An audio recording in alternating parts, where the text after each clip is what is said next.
Welcome to 10-Minute Type Advice by Personality Hacker. I'm Joel Witt. And I'm Antonia Dodge. This show features questions from the Personality Hacker community that we answer in about 10 minutes. We've been using personality types in our coaching for years, and we'd love to answer your questions about personal growth through the lens of type. You can find out more about us at personalityhacker.com. Okay, now let's hear today's question. Hi, my name is Rita, and I'm an ENTP. I was wondering if you guys had any ideas about how we develop our Myers-Briggs personality types. I think it's really interesting because my family is a lot of sensors, a lot of feelers, and I wouldn't say I'm particularly, resilient or different than them, but I've developed very different personality type, and my very best friend is an INTJ, and we connect on a lot of points, and ultimately we process information differently. And so I was just wondering, do you guys have any insight into how we get these types, if you can change your type, and ways to advance your type? Thanks, Rita, for the question. So you actually asked three questions, technically. You asked, how do we get our personality types? Can we change our personality types? And how do we advance our personality types? Now, this is 10-minute type advice. So we're going to do our best to get to all three of these. Antonia, you have some initial thoughts?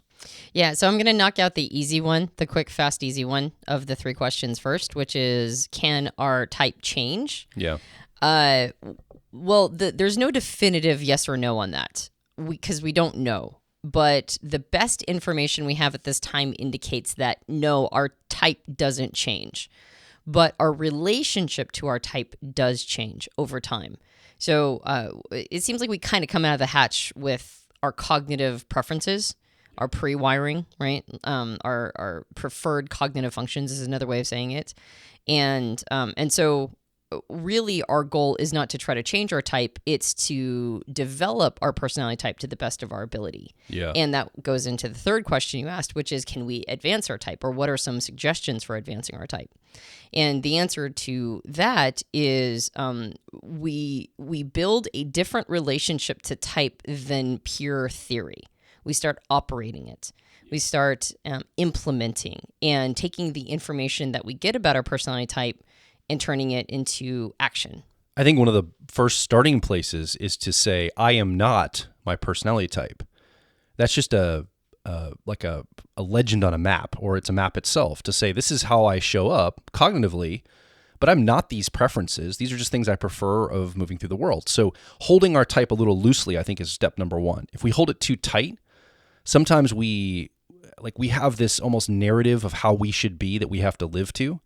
So the first step I like to tell people is use it as a map and a guide, but don't overvalue it to where now you feel you have to live up to its expectations for you. Right. I would say, though, that we can set our expectations based on our understanding of our cognitive preferences in the same way that we talked about, like in our self-love series. Yes. We talked about how each personality type can love themselves more or show more love to themselves. We actually technically said it's receiving more love from ourselves because we're always trying to send love. And part of how we do that is to set reasonable expectations based on our understanding of our preferences, meaning that if there are things that we are pre-wired to be talented at and have intrinsic interest in, then we should actually be setting pretty high expectations for ourselves in those areas, because it's part of our self-esteem to watch ourselves, look for opportunities to grow those, to overcome obstacles, to become better. And then we feel much better about ourselves watching ourselves, meet higher expectations. And then on the opposite side, having more reasonable expectations of aspects of ourselves that are not as naturally talented or areas that are not of natural interest to us. And so not to beat ourselves up if we're not as good at those areas of life as, say, somebody else who is wired to be more fascinated or talented in them. Yeah. So Rita, you as an ENTP with ENTP preferences, if you would look just one layer deeper, below that 4-letter code, you can look at what's called cognitive functions. And these are the mental processes that you show up to the world to learn information and make decisions. You perceive your world, or you judge the criteria of what you perceive. And for an ENTP, I would say one of the biggest levers to focus on is your co-pilot. So we use a car model in our personality owner's manuals, and everybody's got a driver, co-pilot, a 10-year-old and a 3-year-old that drives the the car of their life or personality. For ENTPs, that co-pilot is accuracy, technically called introverted thinking. And we feel that for an ENTP to focus on growing this cognitive function, it might be one of the best places to start. Now, you might be down the road of already working on this, but it's one of the best places to start because it pulls you away from some of the things that, we can't go into all the math of why this is, but ENTPs sometimes can find themselves in a lot of reaction to the world around them, particularly socially or relationally. And it can sometimes feel like they're getting jerked around all the time, and they don't have a sense of what's my truth, what do I believe in, and what do I think is the truth in the situation here? Because sometimes it feels like it's going to offend everybody in your world. So we often help focus ENTPs in particular onto that accuracy co-pilot. It's such a growth avenue for you to get really clear on what are you lying to yourself about? What is it that is your truth outside of any social framework or relationship within another person? Like, what do you actually stand for? What is your core belief? And what bad code might you have picked up from other people and adopted to get along with others that you need to reevaluate and say, okay, is this actually what I believe? Is this true for me? What is my true beliefs? Yeah, I'm glad you ended it with what are my true beliefs. I've noticed that introverted thinking or accuracy users don't like the phrase my truth. Yeah, there you go. They don't like it. I mean, I'm one of those people because it sounds like what we're looking for then is my human experience, the experience I'm having as a person and the truths that are right for me. And really introverted thinking or accuracy is actually looking for the truth. It's trying to find what's true despite what we want. Yeah. And so I don't think it's inaccurate because it actually is my truth. It is my subjective perspective of reality and what makes the most sense to me. I've just noticed that TPs tend to not like the phrase because that's not what the quest feels like. Absolutely. Well, I guess I'm contrasting it to social truth. Yeah. Or relational truth. Right. So the my in this equation here is not like it is a subjective evaluative criteria, if you will, but I was saying less about subjective my truth in quotes, but it's more like, no, this is my individual view of what is true, not because the community or the social conditions told me or a relationship told me I have to think this. This is what I actually think. Yeah, well, this is what makes the most sense to me. Yes. Regardless of what makes sense to other people. That's right. And regardless of whether or not they're giving me pushback when I communicate it. And I would agree with you that for people with ENTP preferences, ETP preferences, both of the types, ESTPs as well, to develop that auxiliary function means not only being willing to stand by what makes sense to you, even if you're getting pushback from the relationships in your life or society, but also to learn how to use the tool of expression, because there are nicer and meaner or maybe more tactful and less tactful ways of communicating those truths.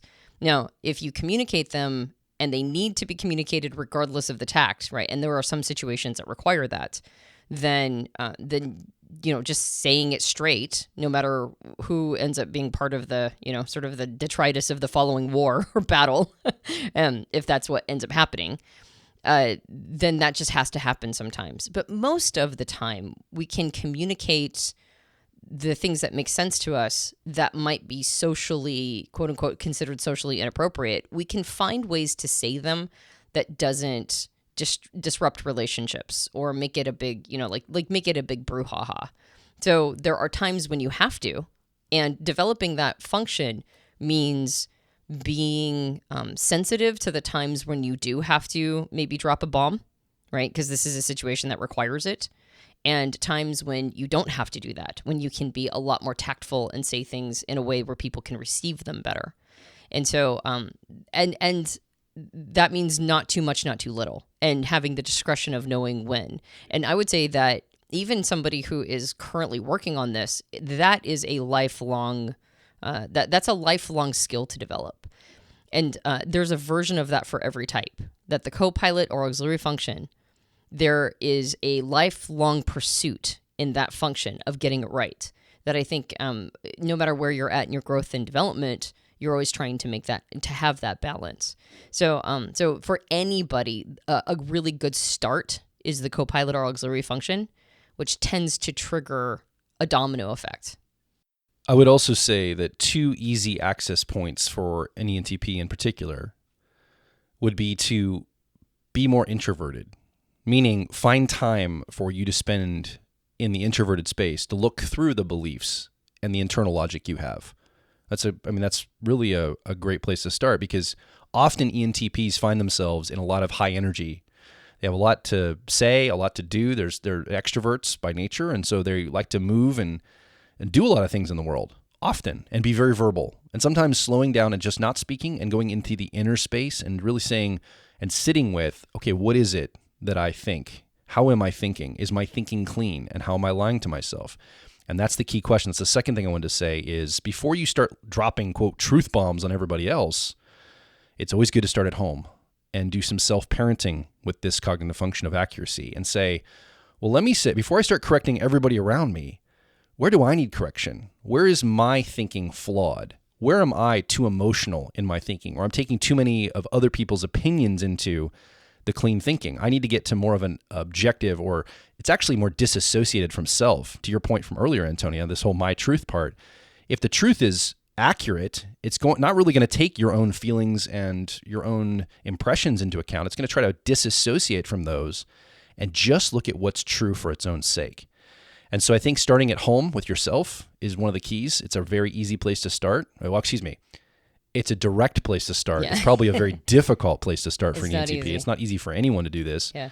And also just carve out some more space for you to be more introverted. I think that's some of the starting places for ENTPs. Yep, I agree. And to go back to the very first question of where do we get our personality type, because I realized that I jumped straight to the second one thinking that was the easiest.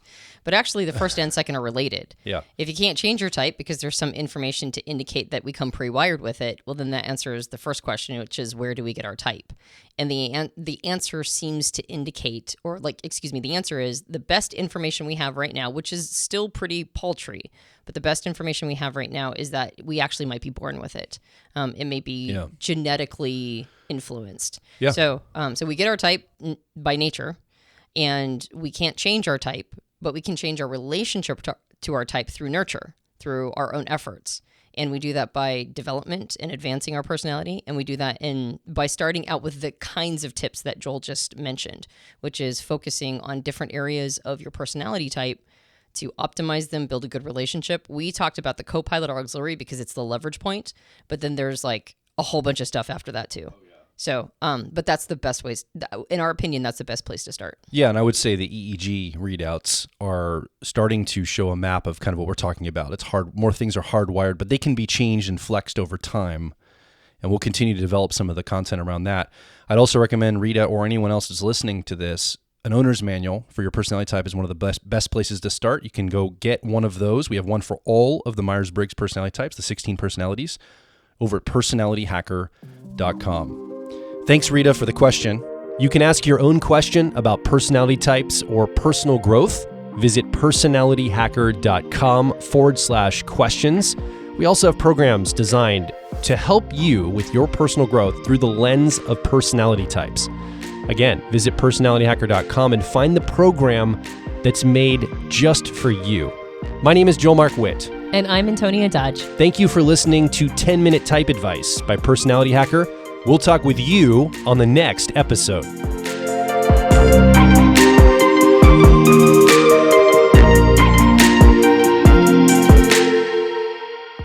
Hey, it's Joel from Personality Hacker. So a big reason people get into personality types is usually to improve their relationships with other people. And you can understand key differences between you and someone else when you understand how type works. So clearly, personality type is applied to relationships. But what about the relationship with yourself? Well, personality type can also help you navigate your career, or maybe an educational path that you need to follow, or other opportunities that present themselves, and it helps you know which are the right choice for you. And ultimately, personality is the key to unlocking identity-level worldview and life purpose. It all starts with getting the owner's manual for your personality type. In this owner's manual, we cover the basics of your personality, and then we dive a layer deeper to connect your personality to your relationships, your career, your worldview, and identity, because we believe it's your life, and it should be designed for your personality. So start your owner's manual journey at personalityhacker.com.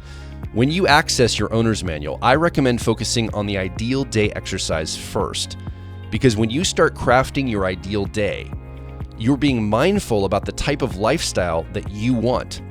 So designing a life around how you're naturally wired makes sense, and you can finally stop fighting yourself. So come discover and develop your unique personality at personalityhacker.com.